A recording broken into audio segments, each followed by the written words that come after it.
La verità qual è? Che il governo Monti è un governo tecnico, ci vuole un governo politico che faccia una scelta politica, che sia votato e scelto dagli italiani e che, per quanto mi riguarda, metta al primo posto legalità, solidarietà, sviluppo e soprattutto un ricambio generazionale delle facce sporche di questo Paese. Io a Monti ho detto ancora, e mi auguro che domani lo presenti, metta nel maxi emendamento sull'anticorruzione la non candidabilità delle persone condannate. Beh, ma hanno detto, il governo ha detto no, che lo presenterà, lo ha annunciato, quindi si è impegnato su questo. Io prendo atto che per una volta tanto ascolta Di Pietro, perché lei mi la considera una sua vittoria questa anche un po'?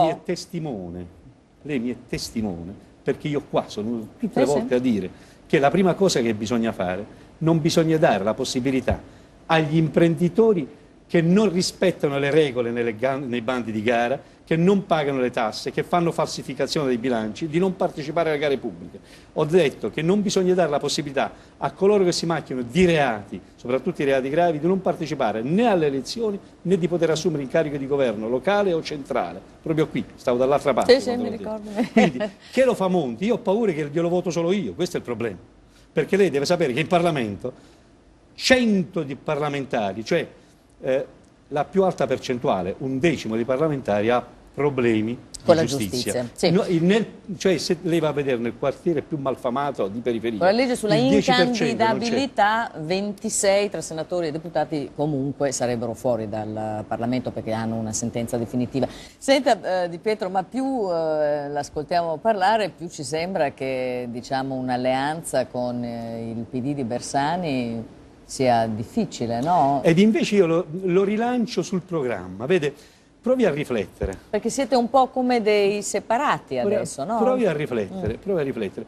L'Italia dei Valori è rimasta sempre ferma su questo impegno, cioè vale a dire, noi crediamo che libertà e solidarietà, e che quindi anche libertà di mercato, ma solidarietà per ciò che riguarda il sistema delle garanzie fondamentali dei diritti questo fondamentali. È chiaro, l'ha detto in modo Dopodiché, chiaro. per l'amore di Dio, io tra comprare 100 aerei da combattimento e sistemare diciamo così, gli strati sociali più poveri, preferisco quest'altra soluzione e rilanciare le piccole e medie imprese, piuttosto che mettere queste grandi multinazionali che arrivano qua, fanno quello che gli pare e piace, si prendono i soldi quando gli serve e se ne vanno via. Io preferisco rilanciare quel che è il tessuto imprenditoriale reale del nostro paese, che è soprattutto basato sulla piccola e medie imprese. Stabilito questo, dalla sua domanda, non voglio sfuggire.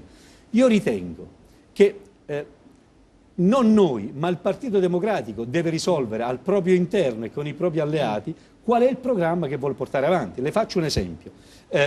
C'è l'articolo 18, riforma Fornero, che dice, in sostanza, che cosa?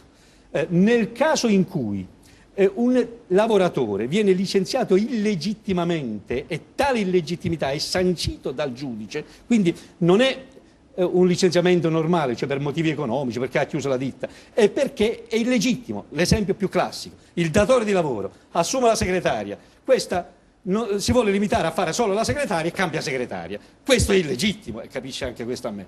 Stabilito questo, era previsto che il lavoratore doveva essere riassunto, se lo voleva, perché era un licenziamento illegittimo. La riforma prevede la possibilità al datore di lavoro di dare un indennizzo e di non riassumerlo.